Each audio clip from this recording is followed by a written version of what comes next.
Says he's going to go back to work, however difficult that may be. Let's bring in some help here. We've got Professor Jamie Chandler from Hunter College. You've been watching this extraordinary moment in New York City politics. He says he's going to try to win back his constituents. Does he have a shot at that, to say less of the mayor's race, for example? Well, I think he can rule out the mayor's race, and it's certainly going to be very difficult for him to recover with the constituents. That's my estimation.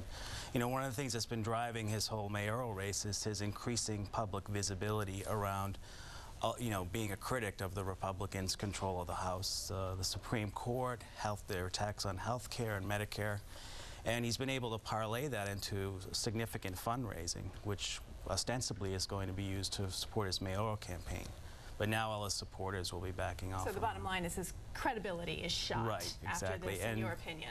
Yeah, I mean, had it just been a matter of the pictures and he didn't deny it, but he's been digging himself into a deeper grave over the past several days. And it wasn't just this picture, Professor. He admits that there has been 6 women, at least 6 women that he has been corresponding with via Facebook and also Twitter, probably for the past, what he can recall, 3 years. Right, so there's definitely a pattern of behavior here. So he was leading the way for the mayor's race. Done? Over with? I think it'll be very difficult for him to have a credible mayoral campaign.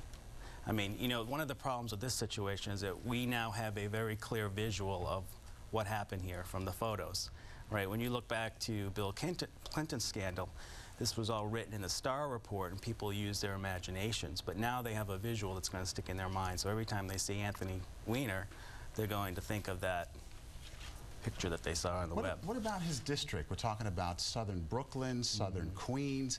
He won by a landslide in his last election. We're talking about the 9th district for the state of New York for Congress. What do we know about his constituents and their relationship with him in terms of their potential for forgiveness here and maybe pulling this off and coming back? Well, you know, that's a good question. I think maybe if he were to decide to run again, he might have an opportunity to kind of go through that, you know, rising from the ashes. As an incumbent, there's a much higher likelihood of him being reelected. You know, he's got a very close relationship with his constituents. But now, thinking in the mayoral terms, you have this whole city, you know, outside that little district where he knows people. Do you find it disheartening that we haven't heard from any of his colleagues since this broke? No other members of Congress, the Senate, have spoken on his behalf? Yeah, and that says a lot. I mean, it certainly shows that they've lost faith in him.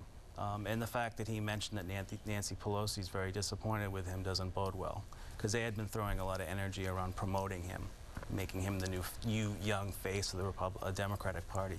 You know, he's a nice counterpoint to Paul Ryan. You know, they're of similar age and background and so forth.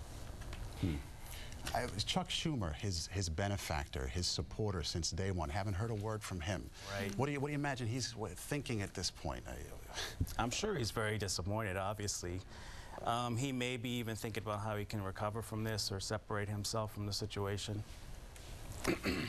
All right, Professor Jamie Chandler. Thank you. If you can just stand by, we're going to actually begin our 5 o'clock newscast, but we may be revisiting this conversation once again. So if you could just stand by here, we would appreciate that. That's right. So in the meantime, right now,